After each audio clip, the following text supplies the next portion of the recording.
Hemos estado dando un recorrido por todo el país sobre las elecciones locales, sobre todo las de gobernador, y al momento hay 10 gubernaturas que claramente van para candidatas y candidatos de Morena. Campeche, que se está disputando entre la candidata de Morena y el candidato de la Alianza. Son 11 gubernaturas para morenistas probablemente, más, las otras 4, el PAN-PRD gana Chihuahua, el PAN gana Querétaro, el Partido Verde y PT gana San Luis Potosí y Movimiento Ciudadano gana Nuevo León. Para analizar esta composición, esta correlación de fuerzas que habrá en México a partir de estos resultados, le agradezco a Alfonso Zárate, analista político, que esté con nosotros esta tarde en Mega Noticias. Alfonso, ¿cómo está? Muy buenas tardes. ¿Qué tal? Bien, buenas tardes. Alfonso, mucho se ha hablado que el presidente Andrés Manuel López Obrador perdió la mayoría necesaria para cambiar la Constitución. Va a tener una mayoría simple, sus diputados, los diputados de su partido más los aliados a Morena. Sin embargo, se esperaba más de la alianza. La Alianza Va por México está perdiendo prácticamente todo lo local. Hay estados de la República en donde Morena y sus aliados arrasaron gubernaturas, presidencias municipales, congresos locales. Y si bien Morena y sus aliados van a tener 50 diputados federales menos, pues se esperaba más de la Alianza Va por México. ¿Es también uno de los grandes fracasos en esta elección? No, yo creo que por el contrario, en el caso de la Alianza Va por México, la evidencia es que logró potenciar lo que no podían hacer solos el Partido Acción Nacional, el Partido Revolucionario Institucional y desde luego el Partido de la Revolución Democrática. En ese sentido, es un éxito el que en efecto hayan logrado que Morena y sus aliados no alcancen la mayoría calificada en el Congreso, que como sabemos habría sido fundamental para reformas a la Constitución, con todo lo que el presidente de la República había anticipado. Ya nos había dicho que quería desaparecer al Instituto Nacional de Acceso a la Información, que quería desnaturalizar al Instituto Nacional Electoral, que le habría metido mano al Banco de México. Entonces, ese resultado no es menor en términos de frenar un proyecto de transformación que habría implicado trastocar mucho del andamiaje constitucional y jurídico del país. Sin embargo, en donde sí nos queda de ver muchísimo la Alianza Va por México es, por un lado, en la construcción de una propuesta alternativa. Es decir, que el discurso que prevaleció es el discurso de queremos frenar a Morena, queremos frenar, el horror, el sinsentido de muchas de sus propuestas, pero lo que ellos a cambio ponían era simplemente un poco regresar al pasado inmediato. ¿En qué sentido? En que decían, vamos a recuperar las guarderías para los hijos de las madres de los trabajadores, vamos a recuperar el seguro popular, vamos a recuperar algunas de las instituciones que han sido secuestradas, pero faltaba todo un discurso de proyecto de hacia dónde quieren. Claro, algunos dicen que es una elección intermedia, esto corresponde más bien a una elección presidencial, pero también creo que nos quedaron a deber en otros aspectos. Uno, en la construcción de candidaturas, de nuevos liderazgos, de una renovación no solo generacional, sino sobre todo de liderazgos mucho más cercanos a las causas ciudadanas. Era una gran oportunidad para que buscaran a jóvenes que pudieran representar esa cercanía con el tema de la salud, de la educación, del medio ambiente, y por el contrario, algunas de las maquinarias políticas de los partidos, en lenguaje popular, se agandallaron con las candidaturas, es decir, ocuparon lugares privilegiados los propios líderes de los partidos, ignorando la presencia de nuevos liderazgos en las regiones. Sin embargo, creo que es interesante subrayar el hecho de que los resultados electorales parecen haber dejado satisfechos a los principales contendientes.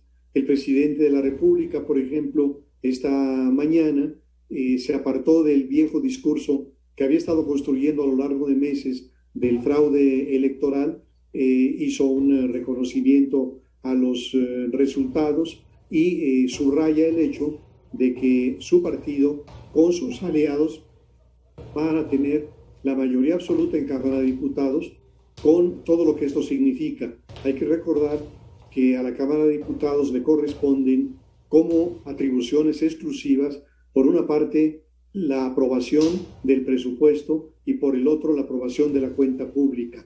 Es decir, que de esta manera el presidente no tendrá limitaciones en el fondeo de sus prioridades. Y en segundo lugar, seguramente tendrá una buena calificación respecto a su desempeño. Entonces, digamos, no es un logro menor para el presidente, y desde luego el hecho también de que Morena avanza de manera muy importante en las gubernaturas.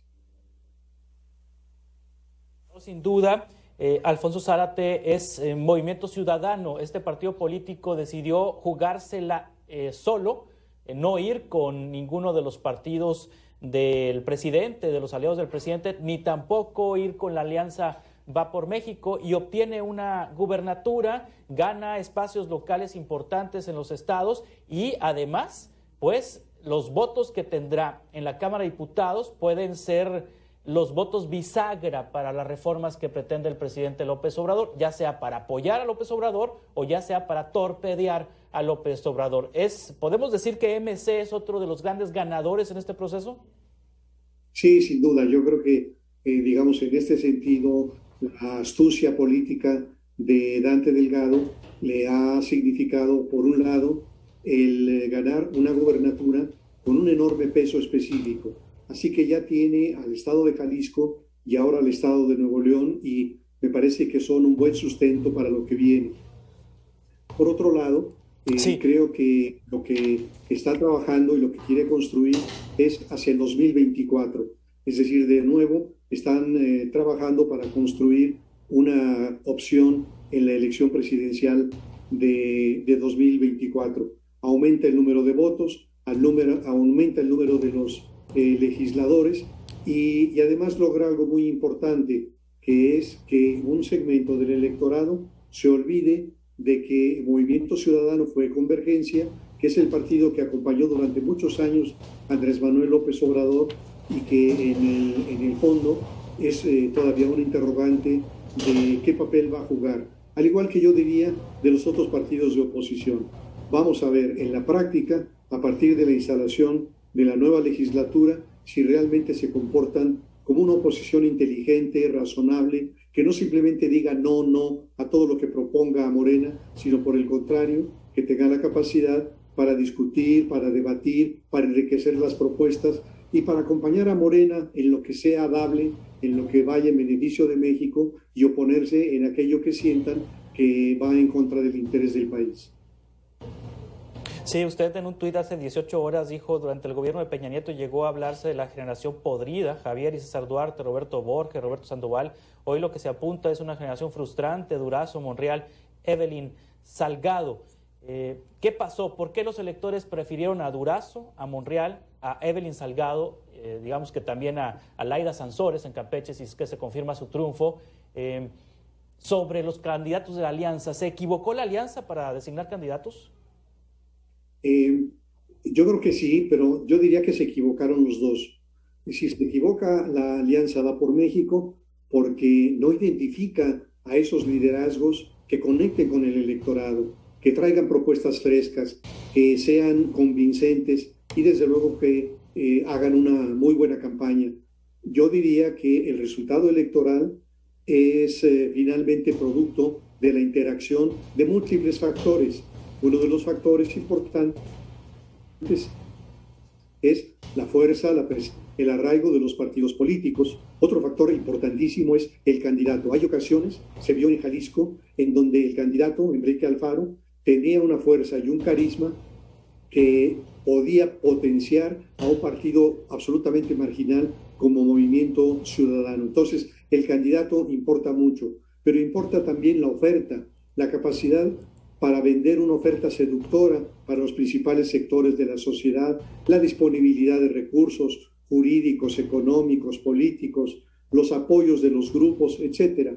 Entonces, sí hay una deficiencia de parte de la coalición de la oposición, pero yo diría que es muy lamentable lo que ha hecho Morena. Es decir, Morena ha postulado a gente absolutamente impresentable. Entonces llega un momento en el cual uno se pregunta qué es lo que va a ocurrir en el estado de Guerrero, en donde Félix Salgado Macedonio, por conducto de su hija, va a establecer una suerte de cacicazgo, que claro, ya lo ha vivido el estado de Guerrero, con Rubén Figueroa, con el hijo, pero es merecedor el estado de mejor suerte y no de tener a un cacique como gobernador a trasmano de su hija. En el caso de Durazo, es patético lo que hizo como secretario de Seguridad Pública. Desde luego no tenía experiencia, carecía de una trayectoria que justificara su designación, pero al final de cuentas deja un tiradero, el avance del crimen organizado, y ahora va a gobernar Sonora, en donde la criminalidad es un desafío. Y en el caso de David Monreal, no solo lo vimos manoseando a una de sus compañeras, sino en las entrevistas del día de ayer, en donde se le preguntaba sobre el tema de la seguridad, por dar un ejemplo relevante, decía, por un lado, lo que repite el presidente, que hay que atacar las causas. Eso está muy bien, es decir, generar condiciones estructurales de cambio. El único problema es que el cambio de condiciones estructurales, si se hace bien, les va a tomar 15 o 20 años. Y mientras tanto, ¿qué? Y entonces, frente a lo inmediato, David Monreal lo que propone es la Guardia Nacional. Y es de nuevo un sinsentido, porque ni David Monreal ni el presidente de la República han entendido que el desafío de la inseguridad es de tal dimensión que reclama un enfoque integral y sistémico, que reclama que se revisen al propio tiempo y se fortalezcan los distintos estamentos institucionales que tienen que ver con el crimen organizado o con la criminalidad común, las corporaciones policiales, estatales y municipales, el nivel del Ministerio Público, el nivel de los juzgadores, el nivel del sistema penitenciario, y en la medida en que el presidente le apueste a la Guardia Nacional, va a ser un absoluto fracaso. Nos va a entregar, como ya nos está entregando, un país con pésimas cuentas, incluso peores que las que nos dejaron Peña Nieto y Felipe Calderón. Los más de 85,000 homicidios dolosos su participación esta tarde en Mega Noticias. Lamentablemente el tiempo se nos termina. Sí. Le agradezco mucho sus puntos de vista y sus opiniones. Estamos en contacto para seguir conversando. Alfonso, gracias y buenas tardes. Al contrario, buenas tardes. Gracias. Y continuamos, vamos al estado de Oaxaca.